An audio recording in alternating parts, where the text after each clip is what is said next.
हरियाणा विधानसभा इन दिनों सियासत का अखाड़ा बन गया है, जहां सत्ता पक्ष और विपक्ष के राजनीतिक धुरंधरों में मुद्दों पर बहस छिड़ी है। कहीं नोक-झोंक, कहीं तकरार, कहीं विरोध तो कहीं जुबानी तीरों से कोहराम मचा है।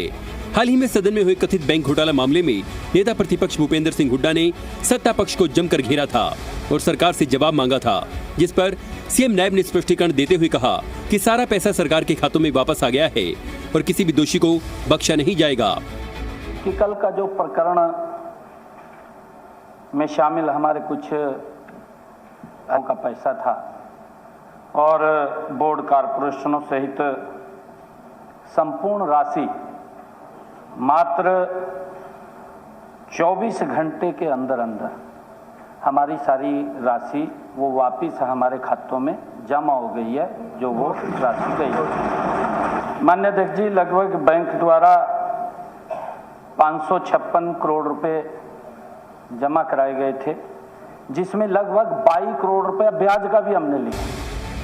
नेता प्रतिपक्ष भूपेंद्र हुड्डा और बीजेपी विधायक रामकुमार गौतम के बीच भी जमकर बहस हुई, जिस पर हुड्डा ने कहा कि रामकुमार गौतम बुजुर्ग हैं, इन्हें माफ कर दो।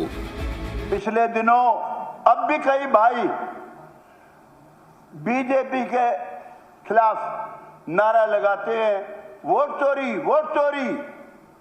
ईमानदारी से कहता हूं, और हरियाणा का नाम सबसे पहले लेते हैं। अध्यक्ष महोदय, हरियाणा में अगर वोट चोरी की है तो बीजेपी ने नहीं की, कांग्रेस ने की। हरियाणा में कांग्रेस नहीं थी, कांग्रेस थी सिर्फ भूपेंद्र हुड्डा, हुड्डा कांग्रेस, और कुछ नहीं था। और आज भी अगर इसका सांस बंद हो गया तो कांग्रेस खत्म, कांग्रेस का निशान भी नहीं। मैं अपने साथी से कह रहा, बूढ़ा हो रहा है, इससे छोड़ो, माफ करो, कोई बात नहीं, चलो। कांग्रेस विधायक विनेश फोगाट और खेल मंत्री गौरव गौतम के बीच खेल सुविधाओं को लेकर काफी बहस हुई। विनेश फोगाट ने कहा कि बच्चे तालाब में प्रैक्टिस कर रहे हैं, उन्हें एलर्जी हो रही है। मंत्री जी, आप मेरे साथ चले और एक बार तैरकर तालाब पार करें। अगर मंत्री को अस्पताल में भर्ती ना होना पड़े तो मैं दावा छोड़ दूंगी। एक तो सबसे पहले मैं माननीय मंत्री जी से पूछना चाहूंगी कि प्रस्ताव व्यवहार्य क्यों नहीं है।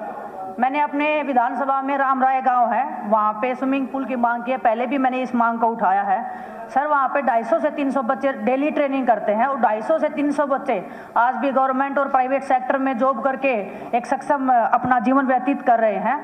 और सर, बच्चे जो स्विमिंग करते हैं वो तालाब में करते हैं। मैं एक खिलाड़ी हूँ, यहाँ पे खड़ी हूँ, आप मंत्री जी मेरे साथ में चलेंगे उस तालाब में। अगर वो एक बार उस तालाब को क्रॉस कर देंगे और उसके बाद में वो हॉस्पिटल में एडमिट नहीं होंगे तो मैं सर सदन को छोड़ के यहाँ से चली जाऊंगी। बच्चों को एलर्जी हो रही है। सर, सरकार ने अपनी एक पॉलिसी बनाई है, किस प्रकार से कितनी दूरी पर स्टेडियम होने चाहिए, कितनी दूरी पर खेल का इंफ्रास्ट्रक्चर होना चाहिए। मैं माननीय सदस्य को आपके माध्यम से बताना चाहता हूँ कि जो उस गाँव की ये बात कर रही है, रामरही गाँव की, उससे 10-12 किलोमीटर की दूरी पर एकलव्य स्टेडियम में एक ओलंपिक आकार का स्विमिंग पूल पहले से चालू है। अब मैं आपको पूरी जानकारी दे रहा हूँ। एक बार जवाब तो सुन लो, जवाब सुन ले। अरे सुन तो लो, जानकारी नहीं है। आप अपने एक बार जवाब सुन ले ना, पहले जवाब। मैं पूरे इंफ्रास्ट्रक्चर की जानकारी आपको दे रहा हूँ। आपको दोबारा मौका देंगे बोलने का, पहले जवाब तो सुने मंत्री। पूरे प्रदेश को, आपके जिले की, आपके लोगों को भी पता होनी चाहिए कि कहाँ पे खेल स्टेडियम है, वहाँ पे जाके भी प्रैक्टिस की जा सकती है। सदन में सत्ता पक्ष और विपक्ष के बीच चली जुबानी जंग ने सत्र का माहौल गरमा दिया है। वहीं देखना ये होगा कि विधानसभा का बजट सत्र हरियाणा की जनता के मुद्दों का समाधान कर पाता है या हंगामे की भेंट चढ़ जाता है। ब्यूरो रिपोर्ट, जी मीडिया।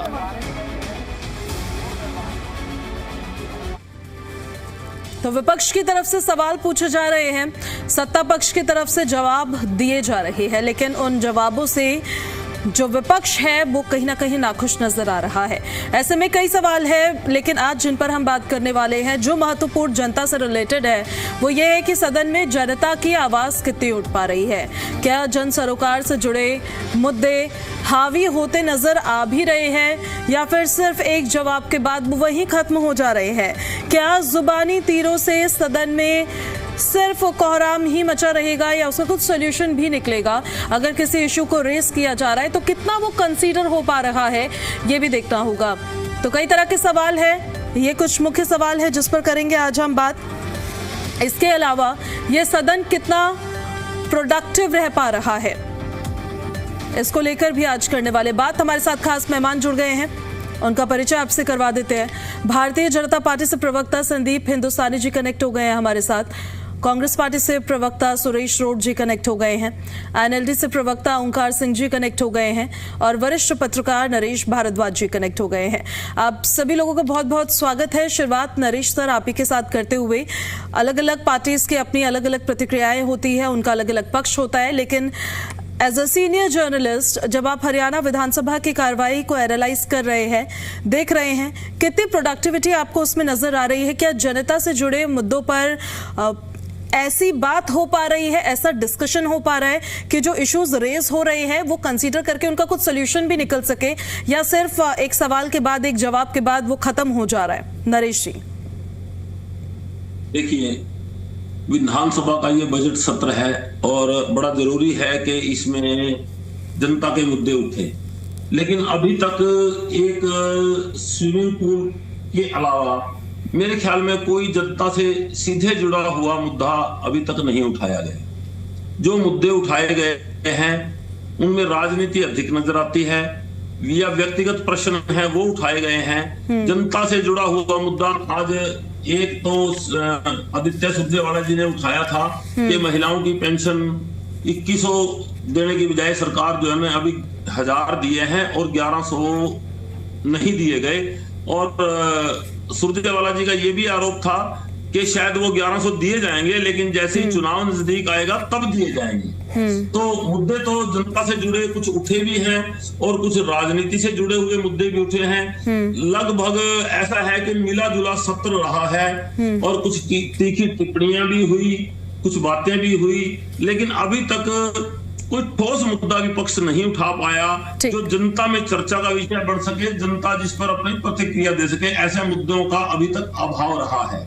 कुछ स्थानीय मुद्दे जरूर उठे हैं। ठीक है सुरेश रोड जी, अब मैं आपका रुख करना चाहती हूँ। पहले मैं विपक्ष से ही पूछ लेती हूँ, वो जनता से जुड़े तमाम मुद्दे आप लोग क्यों नहीं उठा रहे हैं? फिर आप कहते हैं कि आपको बोलने नहीं दिया जाता है, आवाज को सुना नहीं जाता है। कम उठे हैं, उठ रहे हैं लेकिन कम उठ रहे हैं, पॉलिटिकल डायलॉग ज्यादा नजर आ रहा है। सुरेश जी, क्या रीजन इसके पीछे? नहीं पूजा जी, भारतीय राष्ट्रीय कांग्रेस एक मजबूत विपक्ष की भूमिका निभाने में सक्षम है और हम जनहित के मुद्दों के सरकार को पूरी तरह से घेरेंगे। आपने जैसे पूछा कि जनहित से जुड़े हुए विषय के ऊपर विपक्ष की क्या प्लानिंग है, क्या राय है। हम बुढ़ापा पेंशन के ऊपर भी जब हमने सरकार छोड़ी 200 रुपए थी जब हमने मिली चौटाला साहब के टाइम में, और कांग्रेस ने जब भारतीय जनता पार्टी को सत्ता सौंपी तो 1500 रुपए पेंशन थी, यानी 7 गुना 10 साल में। 10 साल ही राज रहा कांग्रेस का। और अब क्या हुआ, इन्होंने सिर्फ 2 गुना बढ़ाई है। कहां 7 गुना और कहां 2 गुना। ये तो जिसकी कहते हैं जो लोग सरकार में हैं, कोई बच्चे तो है नहीं। इन्होंने घोषणा पत्र भी जारी किया था भारतीय जनता पार्टी के लोगों। आप मुद्दे कौन कौन से उठा रहे हैं आप विधानसभा में, ये बताइए। मैं वही बता रहा हूँ, जो घोषणा पत्र में इन्होंने खुद के लिखे थे क्या वो लागू कर दिए? ये झूठ बोलते हैं 24 फसलों में एमएसपी दे दिया। कांग्रेस पार्टी पूछेगी 24 फसलों का नाम गिना दो भारतीय जनता पार्टी का कोई नेता। ये नारियल के ऊपर दे रहे हैं। नारियल होता है हरियाणा में एक पौधा या 1 किलो नारियल या नारियल का पानी निकाल के 1 लीटर मुझे दिखा दो। ये सरकार जो है ये व्हाट्सएप यूनिवर्सिटी पे चलने वाली सरकार है। जन समस्याओं से इनका कोई सरोकार नहीं है। अभी दूसरा महीना पूरा नहीं हुआ पूजा जी, कॉमर्शियल गैस सिलेंडर का रेट 2 बार में 161 रुपए बढ़ा दिए। महंगाई हमारे लिए बिल्कुल एक महत्वपूर्ण विषय है। हम महंगाई के ऊपर, बढ़ती हुई बेरोजगारी के ऊपर, देश का और देश के नागरिकों का स्वाभिमान हमारे लिए सबसे महत्वपूर्ण है। जिस तरीके से मोदी मित्र के देश से बेड़ियों में जकड़कर हमारे युवाओं को वापस हिंदुस्तान की धरती पर फेंका गया जी, ये पहली बार ऐसा हुआ है। भूटान और श्रीलंका जैसे देशों के नागरिक सम्मान के साथ वापस आए हैं। अपने जहाज भेज के मंगाए हैं लोगों ने, अपने लोग वहां से।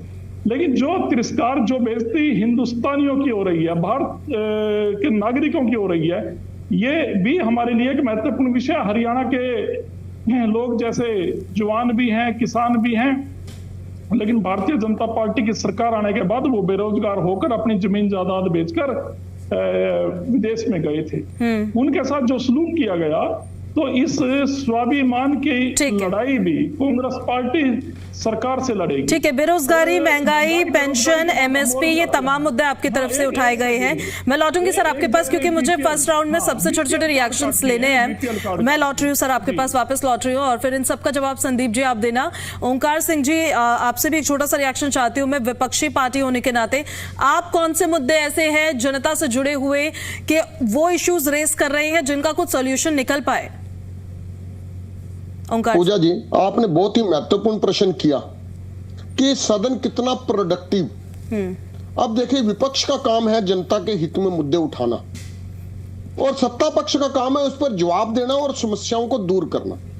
हमने सबसे पहला मुद्दा बुजुर्गों की पेंशन का उठाया कि ये पेंशन, मुख्यमंत्री जी कहते थे 1,03,000 बुजुर्गों की डेथ होगी इसलिए पेंशन काटी, 37,000 बुजुर्ग गलत पेंशन ले रहे थे इसलिए होल्ड करी, और फिर अब दे भी दी। ये कैसे दे दी? ये हमने मुद्दा उठाया, उसकी वजह से प्रदेश में बुजुर्गों को पेंशन मिली, सम्मान पेंशन। और मुद्दा यह भी है कि इसको आय से क्यों जोड़ा जा रहा है। मेरे भाई विश्लेषक महोदय ने कहा कि जनता के मुद्दे नहीं उठाए गए। मैं उनको बताना चाहता हूं, HKRN का मुद्दा, हरियाणा कौशल रोजगार निगम का मुद्दा इनेलो ने तो उठाया।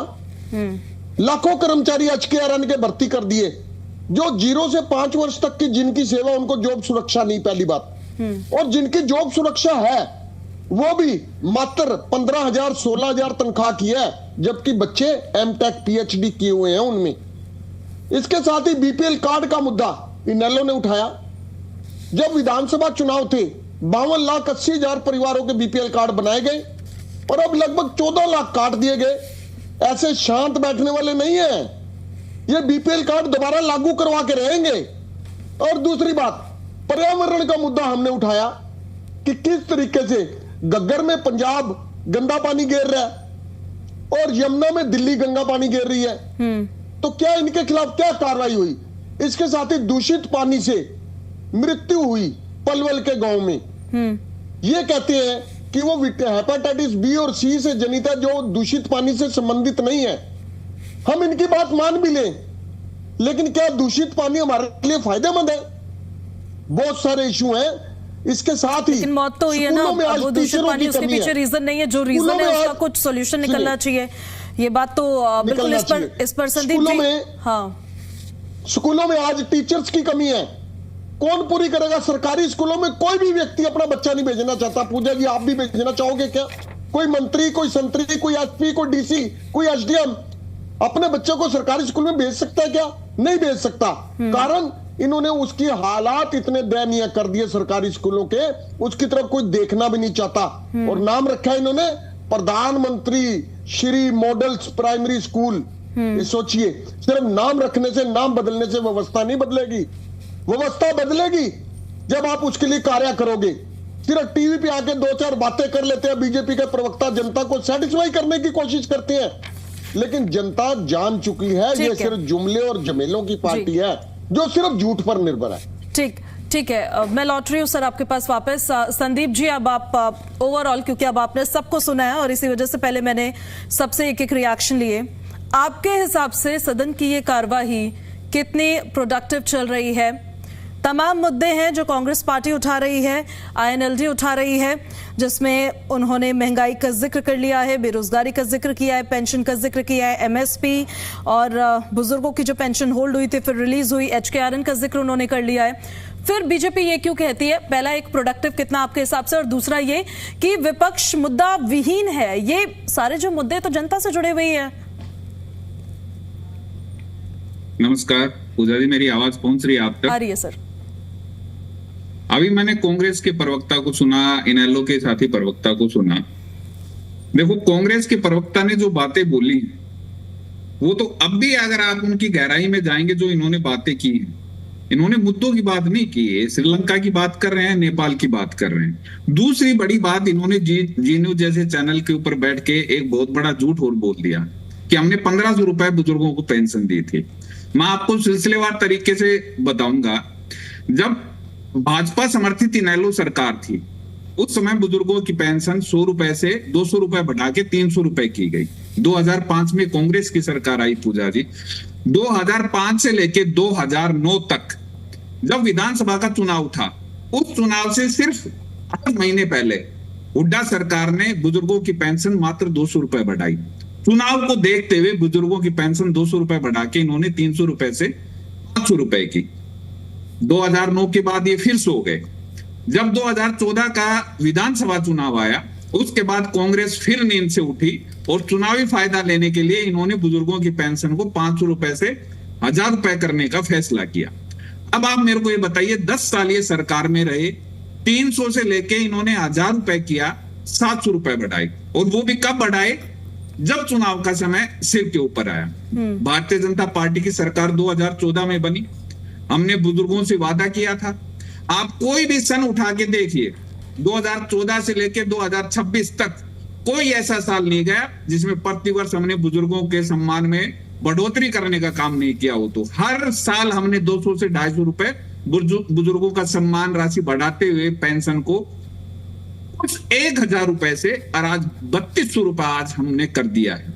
आज पूरे देश में हरियाणा बुजुर्गों को 3200 रुपए पेंशन देने वाला पहला प्रदेश बन चुका है। मैं विपक्ष के साथियों को बोलूंगा, आप पुष्प माला लेके माननीय मुख्यमंत्री जी का अभिनंदन करने चाहिए, जो उन्होंने बुजुर्गों के मान और सम्मान को बढ़ाने का काम किया है। इन्होंने सिर्फ जनता को भ्रमित करने का काम किया, झूठ फैलाने का काम किया, बुजुर्गों को अफवाह के माध्यम से बताया कि आपकी पेंशन काट दी गई। ऐसा नहीं था। माननीय मुख्यमंत्री जी ने कहा था कि किसी की पेंशन नहीं काटी गई, और आपने देखा होगा हर बुजुर्ग के अकाउंट में, जब कांग्रेस की सरकार थी तो बुजुर्गों को 5-5 किलोमीटर पैदल चल के अपनी पेंशन के लिए धक्के खाने पड़ते थे। हर महीने पेंशन भी नहीं मिलती थी पूजा जी, कभी 2 महीने में मिली, कभी 3 महीने में मिली, और वो भी मिल गई तो मिल गई, नहीं तो उसमें से भी कट गई। आज बुजुर्ग को अपने घर बैठे उसके अकाउंट में पैसा आता है, उसके फोन पे मैसेज आता है, आपके अकाउंट में 3200 रुपए पहुंच गया। तो नायब जी की सरकार ने बुजुर्गों को सम्मान देने का काम किया है। ये जनता को गुमराह और भ्रमित करने की राजनीति बंद करें, नंबर 1 बात। दूसरी बात करते हैं महंगाई की। ये महंगाई की बात कर रहे हैं। 2004 से 14 के बीच में केंद्र में भी कांग्रेस की सरकार थी और हरियाणा में भी कांग्रेस की सरकार थी। महंगाई की क्या समस्या थी? माफी के साथ सर आपको रोक रही हूँ, मैं तुरंत लौटूंगी आपके पास वापस। हरियाणा विधानसभा से कुछ तस्वीरें सामने आ रही है। हरियाणा विधानसभा से नहीं, विजय हमारे साथ कनेक्टेड हैं, जैसे पेटवाड़ उनके साथ है। ओवर टू यू विजय। बिल्कुल भाई साहब, एक बार जानना चाहूँगा आपसे, जो प्रदर्शन किया गया आज कांग्रेस की ओर से, चाहे स्पीकर साहब की बात करें या पक्ष की बात करें, उस बात की आपत्ति जताई कि यहाँ पर प्रदर्शन नहीं होना चाहिए था विधानसभा के। नहीं, क्यों नहीं होना चाहिए? ये तो हमारा लोकतांत्रिक अधिकार है। लोकतंत्र में धरने प्रदर्शन करना विपक्ष का धर्म है, और सरकार की जब सरकार बैरी हो जाए तो उसके कान खोलने के लिए उसको ऊंची आवाज में धमाका करना जरूरी होता है, और प्रदर्शन हमारा अधिकार है, हम करेंगे प्रदर्शन। लेकिन बोलने का मौका विपक्ष को दिया जा रहा है, अपनी आवाज उठाओ, सदन में बात करो, वहां पर चर्चा करो, बाहर करने की क्या जरूरत है? कोई मौका नहीं दिया जाता। जब भी बीजेपी की तरफ से कोई खड़ा होता है, वो चाहे 10 मिनट बोलो, 20 मिनट बोलो, इन लोग चाहे आधा घंटा बोलो, और हम बोले हमें 1 मिनट, हमारे माइक बंद कर दिए जाते हैं, हमें कोई बोलने नहीं देता। तो ये केवल और केवल इस बात पे है कि लोकतंत्र में हमारा अधिकार है, आगे भी करेंगे, और 100% जब भी हमें जरूरत पड़ेगी सरकार को जगाने की, तो धरना प्रदर्शन यही विधानसभा में करेंगे। नौकरियों की बात आप करते हैं, एमएसपी की बात करते हैं। भाजपा सरकार साफ तौर पर कहती है कि राज देख लो, कांग्रेस का राज देख लो, भाजपा का राज देख लो, और एक तुलना कर लो कि किस राज्य में ज्यादा नौकरियां दी, किस राज्य में ज्यादा मुआवजा दिया, किस राज्य में ज्यादा एमएसपी दी। आ जाओ, डिबेट कर लो। हम तो कल भी HPSC पे हम कह रहे हैं, स्पीकर ने स्वीकार नहीं किया, CM ने कहा तब स्वीकार किया, तो हम तो तैयार हैं जब डिबेट के लिए। जो एक प्रस्ताव लगाया गया है नौकरियों को लेकर, HPSC को लेकर, उसको क्या कांग्रेस की तैयारी है? फुल तैयारी है, और प्रस्ताव HPSC पे हम अपनी बात रखेंगे, पूरे तरीके से रखेंगे, और बढ़िया तरीके से मजबूती से HPSC के लिए नौजवानों की बात को रखने का काम करेंगे। तो जैसे पेटवाड़ हमारे साथ मौजूद थे, और भी कई विधायक हमारे साथ मौजूद हैं, एक गाड़ी में ही सभी विधायक जा रहे हैं, उनसे मैं बात कर रहे थे। इंद्रराज नरवाल यहाँ पर है। भाई साहब, प्रदर्शन किया, आपत्ति जरूर जताई गई पक्ष की ओर से कि विधानसभा के बाहर ऐसी अवस्था नहीं फैलानी चाहिए थी। नहीं, उनकी आपत्ति मानने वाले नहीं है। विधानसभा का जो सदन है, जो भवन है, वो विधायकों के लिए बनाया गया है, और वो इसलिए बनाया गया कि हम यहाँ हरियाणा प्रदेश की किसी भी हर वर्ग की आवाज़ उठाने का हम काम करें। जब हम प्रदर्शन करते यहाँ से वहाँ तक सभी आदरणीय चौधरी भूपेंद्र हुड्डा जी के नेतृत्व में यहाँ पहुँचे, तो हम यहाँ बैठ के अपना धरना प्रदर्शन किया, इसमें गलती क्या है? लेकिन जो ये दबाव बनाने की जो बात करते हैं, कांग्रेस पार्टी कभी दबाव नहीं मानेगी, ना दबाव में आएगी। हमारी जिम्मेवारी है, हरियाणा प्रदेश ने जिम्मेवारी दी विपक्ष की, हम मजबूती से लड़ाई लड़ेंगे, सड़क से सदन तक लड़ाई लड़ेंगे, ना हम जेल जाने से डरेंगे, ना दबाव मानने का काम करेंगे। कल फिर प्रदर्शन करेंगे, कल फिर प्रदर्शन हमारा, अगर जरूरत पड़ी तो फिर तीसरी बार भी प्रदर्शन करने का काम करेंगे। देवेंद्र हंस भी यहाँ पर बैठे हुए हैं। आपने अधिकारी को झुंझुना पकड़ा दिया था, विरोध जताया था, एफआईआर भी दर्ज हुई आपके ऊपर। इस कदम को आप कैसे देखते हैं सरकार की एफआईआर के ऊपर? ये जो आपने झुंझुना पकड़ाया अधिकारी को, क्या सही था? जो अधिकारी विधायक चुने हुए विधायक का फोन ना उठाए, और उससे पहले भी मैं डीसी को फोन करता हूँ, डीसी इसको फोन करते फोन उठाने के लिए, वो फिर क्या भाई? उन्होंने अपनी मर्यादा में रहना चाहिए। रात को कुछ कार्रवाई करने के लिए बोलते भी कार्रवाई करेंगे, और सुबह उनको सर्टिफिकेट बांट रहे हैं। ऐसे अधिकारी मेरे जैसे जनप्रतिनिधि के साथ ऐसा व्यवहार करते तो आम जनता के लिए क्या? मेरे ऐसी शिकायत मिली है, घंटा घंटा लोगों को बाहर बिठाता है और मिलने के मोबाइल बाहर रखवा के मिलता है, प्रश्न नहीं उठता है इस पे भी। ऐसा जब अधिकारी अगर जनता को गुमराह करता है, जनप्रतिनिधि को गुमराह, तो झुंझुना ही देना पड़ेगा ऐसे अधिकारियों को। यहाँ पर मौजूद हैं जो सुबह प्रदर्शन में मौजूद थे। हालांकि इस प्रदर्शन को लेकर आपत्ति जरूर जताई गई, स्पीकर साहब की ओर से भी, पक्ष के जो विधायक हैं उनकी ओर से भी आपत्ति जताई गई कि विधानसभा के बाहर, विधानसभा परिसर में इस तरह का प्रदर्शन नहीं होना चाहिए। लेकिन कांग्रेस विधायक को कहना है कि प्रदर्शन बिल्कुल सही था, वो अपनी आवाज उठा रहे थे और कल भी इस तरह का प्रदर्शन वो दोबारा करेंगे। जी दीपिका, ठीक है।